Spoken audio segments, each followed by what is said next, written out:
Good morning, and welcome to the Center for Spiritual Living, and a special welcome to our Spanish-speaking audience who are able to listen to us thanks to the simultaneous Spanish interpretation by Julie Burns.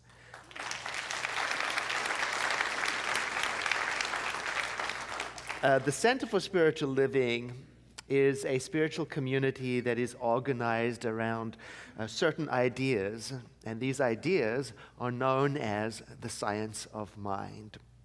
And they're expressed in a statement titled What We Believe. And you can find this statement on our website at www.cslsr.org. One of the ideas in this statement of what we believe is this one. We've been saying it all month. We believe in the eternal goodness of life. It's a challenging idea for today's world. With so much violence going on around, it begs the question, how can that be good? Well, the statement doesn't say we believe violence and murder are good. It doesn't say tragedy and conflict are good. It says life is good, and life is written with an uppercase L. You know, here at the Center for Spiritual Living, we use the uppercase letters whenever we want to remind ourselves that we're talking about a bigger picture. Not only the details of my personal life and what's going on in my life, but the eternal stretch of life from the beginning through now until the forever, wherever that is, that life. And there's this idea that there is an everlasting integrity about that life that remains in place all the time, no matter what, from age to age. So although cultures and civilizations rise and fall, life remains the same and goes on and on. Relationships may start and end, but life continues on and on. Governments may come and go, but life stays as it is, unaffected by all of the change that happens simultaneously.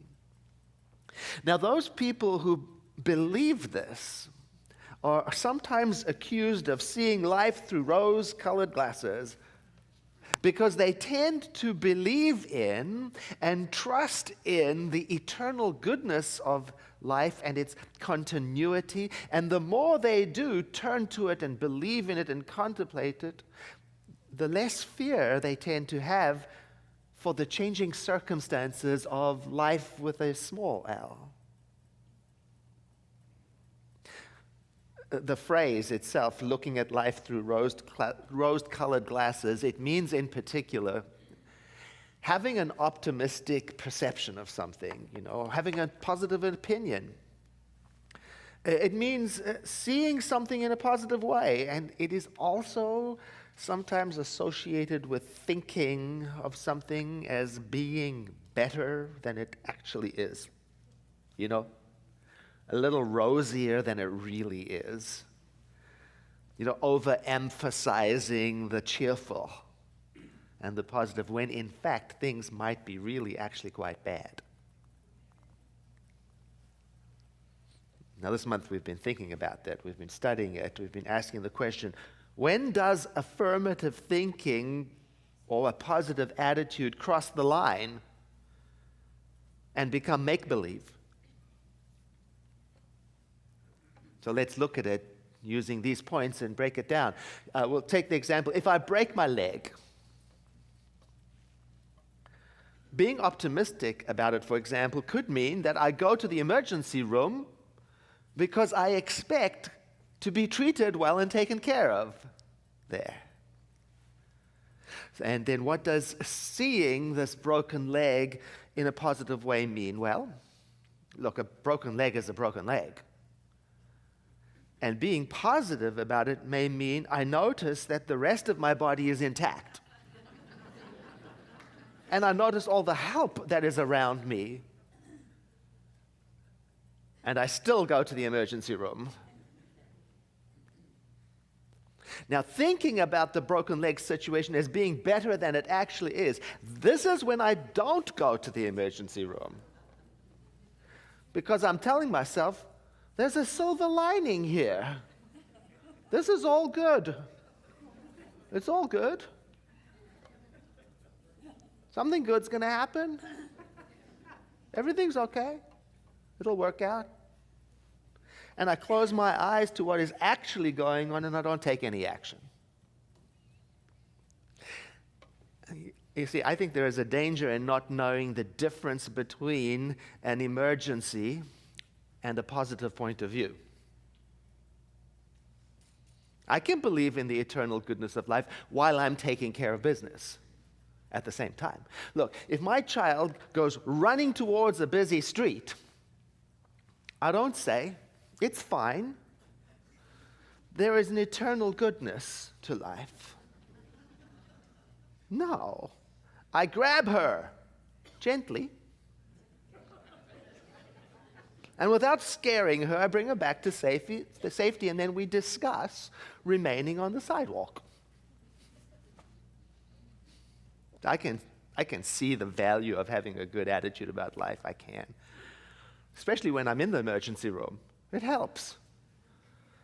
I can see the value of looking for the good in a situation and praising it. But that's still not going to stop me from doing everything I need to attend to the broken leg or whatever it is that needs attending to.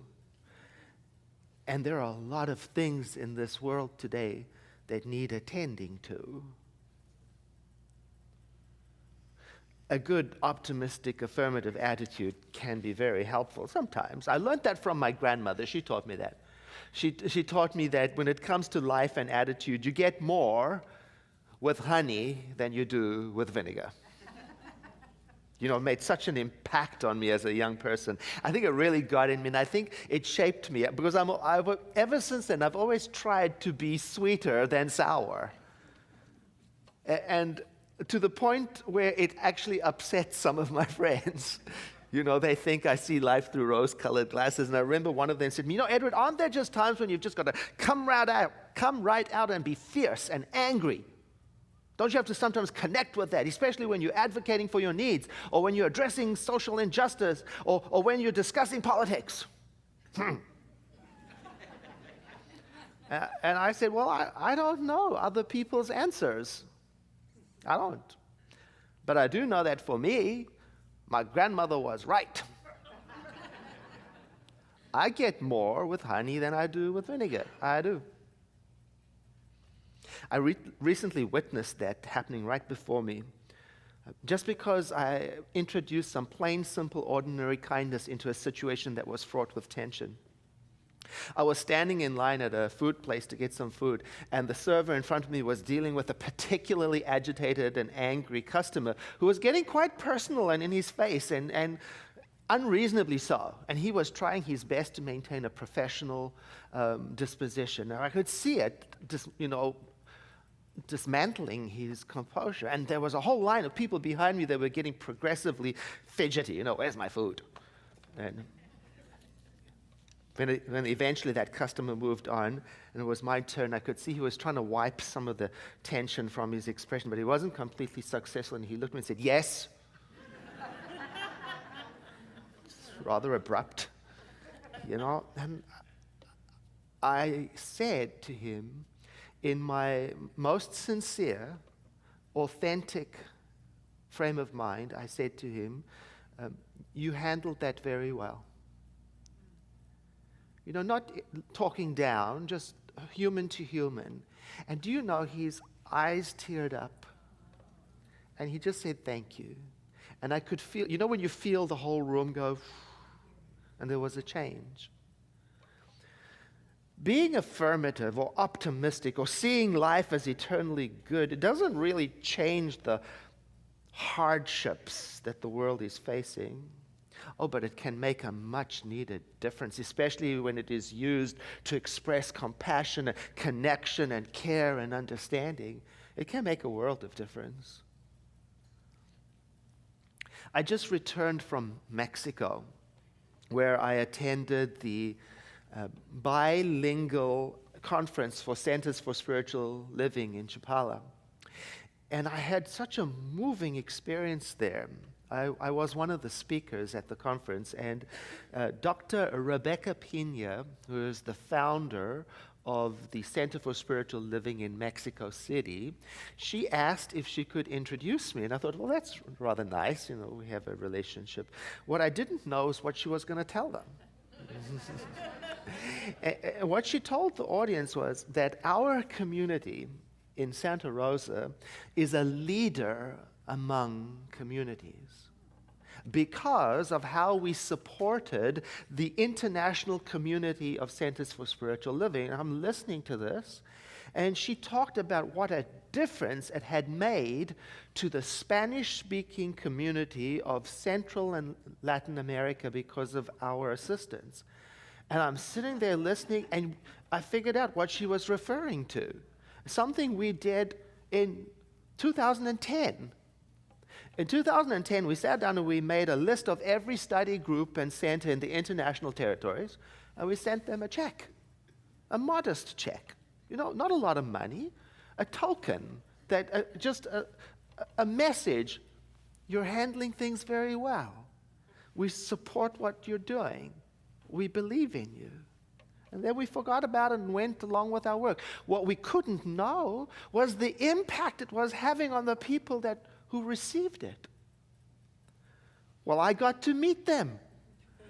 And they were filled up with gratitude for the support, and I learned from them that it meant so much more to them than the money.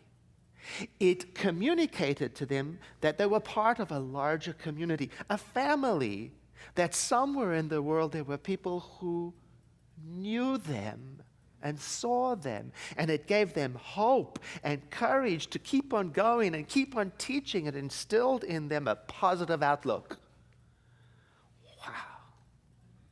And they were thrilled to meet me and Julie. Because to them we represented this community somewhere out there that had helped them. And I got to pose in endless photographs. I was blown away to witness the ripple effect of such a modest affirmative gesture. You know, one young man, he came up to me and he was quite emotional. And he spoke to me and he said to me that he was on the team who translated a book that Reverend Joyce DeFala and I wrote like 300 years ago. Seeing Good at Work.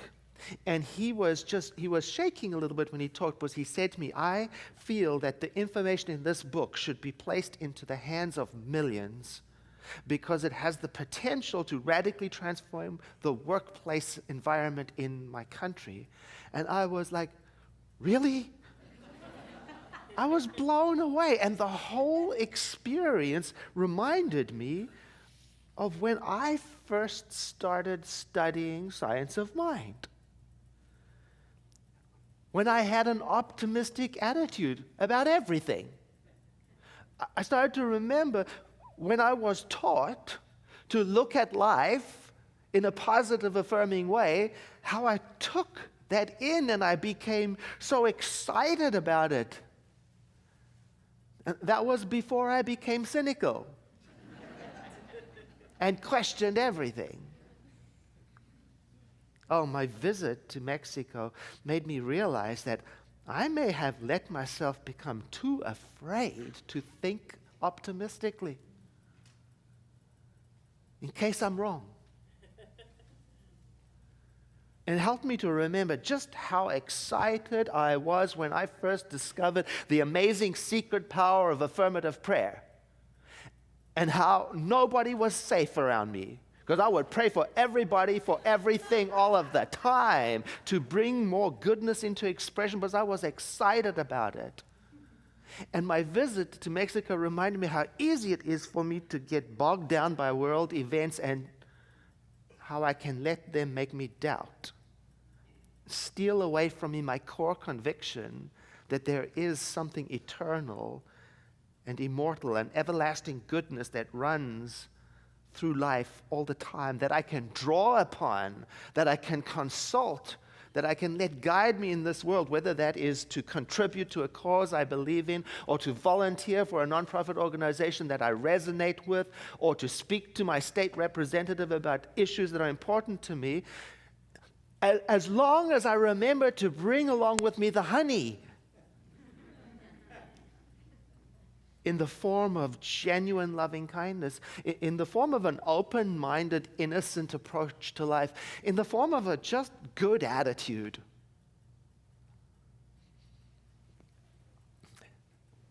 In Mexico, we met Gustavo. He was one of the keynote speakers. Gustavo is an 84-year-old man. He is one of the most celebrated movie makers in his country.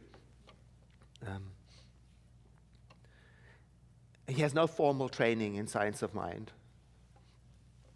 He just simply learned it himself, and he applied the teachings just to his life, because he, as he says, it taught him to be successful and generous and share everything that he has. And his story is just delightful. He started telling the story of how, as a young child of 8 years old, one day his grandfather came to visit him in his small town in Colombia.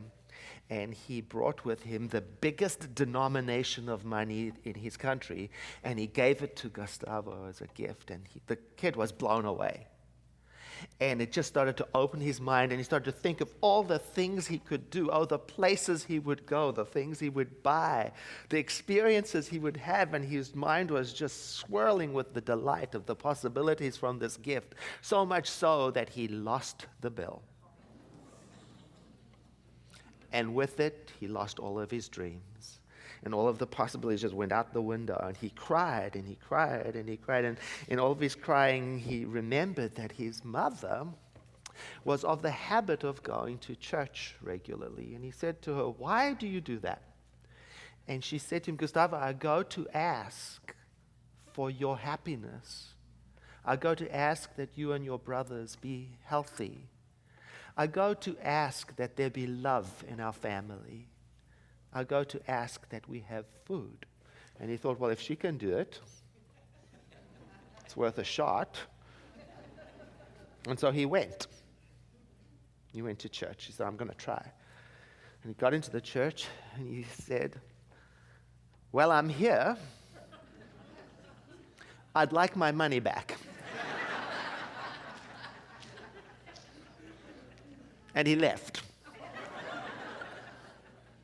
And don't you know, walking home, halfway between the church and home, he finds on the sidewalk in the mud the exact amount of money that he had lost.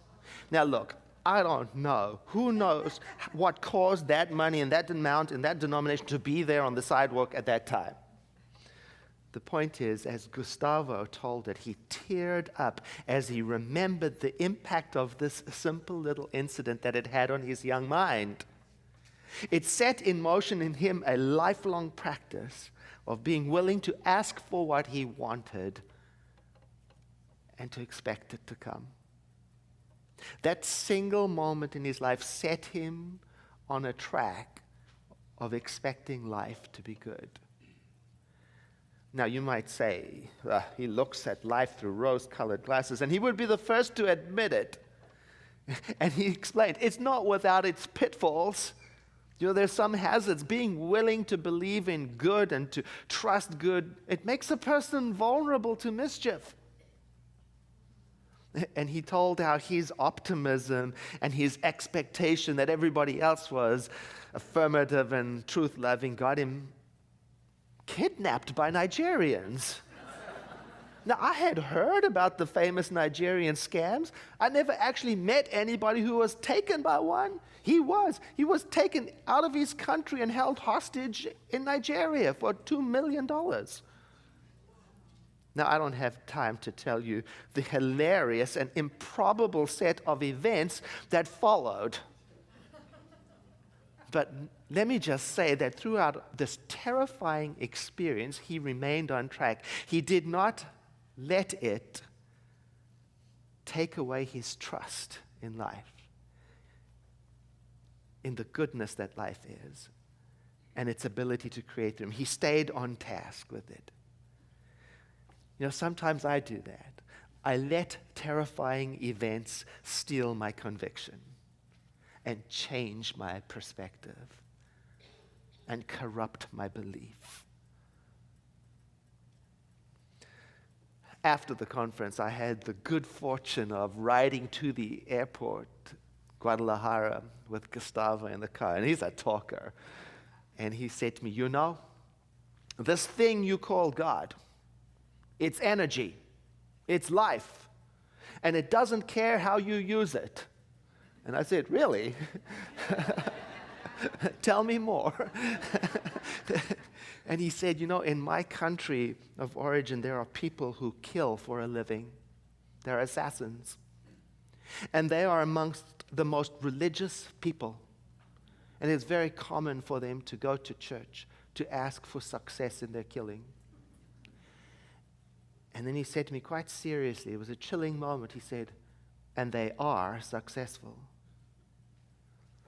And he paused and he said, make no mistake. You can use your life for good or for evil. It works both ways. And each path has its own consequences. And he said to me, so that's why I make sure I use my life for good. I use my life to love people. I use my life to share what I have. And then after a moment, he completed it by saying quite quietly, if only more people knew about the power that flows through their minds, they would be more inclined to use it to bring good into this world. It stayed with me the whole way home. Just this simple expression of optimism and hope. It bore down into me. It just stayed with me, and I thought all the way home, if only I can remember what power flows through my mind. If only I can stay innocent and trusting. If only I could stand with the events of this changing world and not resort to fear. If only I could risk being an optimist again. If only I would turn to the love that is inside of me more frequently and ask it to remind me what is mine to do in this world. If only. So I invite you to breathe in with me and exhale and join me in a moment of meditation. I invite you to imagine with me a world in which you are fully aware of the creative power that flows through your mind.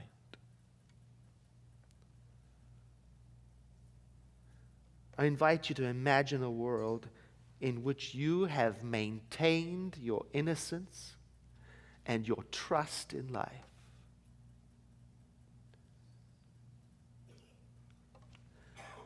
I invite you to imagine a world in which you've allowed yourself to feel safe enough to risk being optimistic.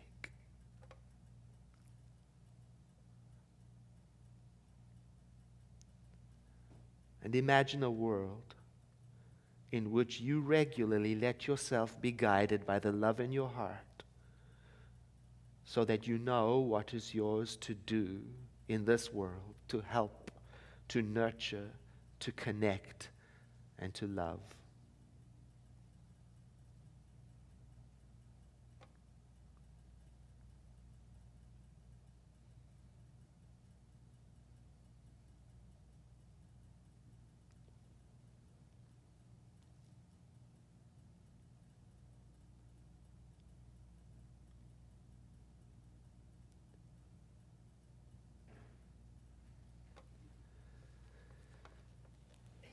And let us bring this moment of contemplation to an end by saying together, and so it is. And I invite you to breathe in with me again and to sigh.